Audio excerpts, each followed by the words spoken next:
ಕಿಚ್ಚ ಸುದೀಪ್ ತಾಯಿಯವರ ಪ್ರಥಮ ವರ್ಷದ ಪುಣ್ಯ ಸ್ಮರಣೆ. ನಟ ಕಿಚ್ಚ ಸುದೀಪ್ ಅವರ ತಾಯಿ ಸರೋಜಾ ಸಂಜೀವ್ ಅವರ ಪ್ರಥಮ ವರ್ಷದ ಪುಣ್ಯ ಸ್ಮರಣೆಯನ್ನ ನಗರದಲ್ಲಿ ರಾಷ್ಟ್ರೀಯ ಆಲ್ ಇಂಡಿಯಾ ಭಾಷಾ ಕಿಚ್ಚ ಸುದೀಪ್ ಸೇನೆ ವತಿಯಿಂದ ಆಚರಿಸಲಾಯಿತು.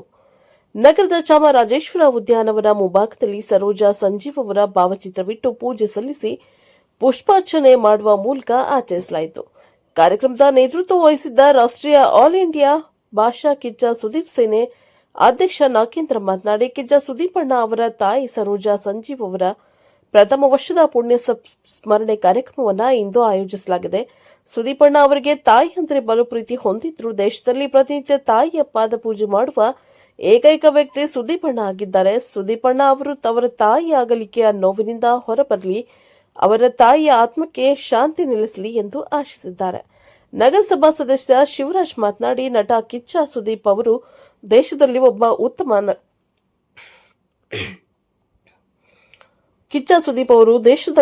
ಉತ್ತಮ ನಟರಾಗಿದ್ದು, ಅವರ ಮಾತೃ ಅವರ ಆಗಲಿ ಇಂದಿಗೆ 1 ವರ್ಷ ಆಗಿದ್ದು, ಅವರ ಪ್ರಥಮ ವರ್ಷದ ಪುಣ್ಯ ಸ್ಮರಣೆ ಕಾರ್ಯಕ್ರಮವನ್ನು ನಗರದಲ್ಲಿ ಆಚರಿಸಲಾಗಿದೆ. ಅವರ ಕುಟುಂಬ ದುಃಖದಿಂದ ಹೊರಬರಲಿ ಎಂದು ಪ್ರಾರ್ಥಿಸಿದ್ದಾರೆ.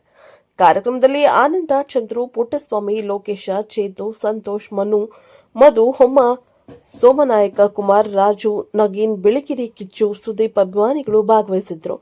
ಅನ್ನ ಸಂತರ್ಪಣೆ ಕೂಡ ನಡೆಯಿತು. ಬ್ಯೂರೋ ರಿಪೋರ್ಟ್ ಹೊಮ್ಮ ನಂಜುಂಡನಾಯಕ, ಪ್ರಜಾಪವ ಟಿವಿ, ಚಾಮರಾಜನಗರ. ಈ ದಿನ ನಮ್ಮ ಪ್ರೀತಿಯ ಕಿಚ್ಚ ಸುದೀಪಣ್ಣನ ತಾಯಿಯವರ ಮೊದಲನೇ ವರ್ಷದ ಪುಣ್ಯ ಸ್ಮರಣೆ ಇದೆ. ಹಾಗಾಗಿ ನಾವು ಚಾಮರಾಜನಗರ ಆಲ್ ಇಂಡಿಯಾ ಭಾಷಾ ಕಿಚ್ಚ ಸುದೀಪಣ್ಣ ಇವತ್ತು ಮೊದಲನೇ ವರ್ಷದ ಪುಣ್ಯ ಕಾರ್ಯಕ್ರಮ ಹಮ್ಮಿಕೊಂಡಿದ್ದೀವಿ. ಏನಾದರೂ ಈ ದೇಶದಲ್ಲಿ ಅವರ ತಾಯಿಯ ಪಾದಕೆಯನ್ನು ಇಟ್ಕೊಂಡು ಪೂಜೆ ಮಾಡ್ತಾ ಇದ್ದಾರೆ ಅಂದರೆ ಅದು ಏಕೈಕ ವ್ಯಕ್ತಿ ಕಿಚ್ಚ ಸುದೀಪಣ್ಣ. ಮತ್ತು ಯಾವುದೇ ದಿನ ಆಗಲಿ ಅವರು ಪ್ರತಿದಿನ ಎಷ್ಟೇ ಸರಿನೂ ಹೊರಗಡೆ ಹೋಗ್ಬೇಕಾದ್ರೆ ಅವರ ಪಾದಗಳಿಗೆ ನಮಸ್ಕಾರ ಮಾಡದೆ ಹೋಗಿದ್ದ ನಾವು ನೋಡೇ ಇಲ್ಲ ಸುದೀಪಣ್ಣ. ಹಾಗಾಗಿ ಭಾಳ ಪ್ರೀತಿಯಿಂದ ಇದ್ದಂಥ ಮಗ ಸುದೀಪಣ್ಣ ಇವತ್ತು ಅವ್ರ ತಾಯಿನ ಕಳ್ಕೊಂಡು ಭಾಳ ನೋವಲ್ಲಿದ್ದಾರೆ. ಆ ನೋವಿನಿಂದ ಬೇಗ ಹೊರಬರಲಿ ಅಂತ ಕೇಳ್ಕೊತಾ ಇದ್ದೀನಿ.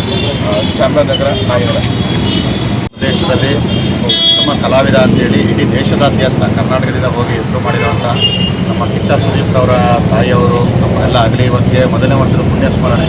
ಅವರ ಇಡೀ ಕುಟುಂಬಕ್ಕೆ ಈ ಒಂದು ದುಃಖದಿಂದ ಹೊರಗೆ ಬರಲಿಕ್ಕೆ ದೇವರು ಆಶೀರ್ವಾದ ಮಾಡ್ತಾರೆ.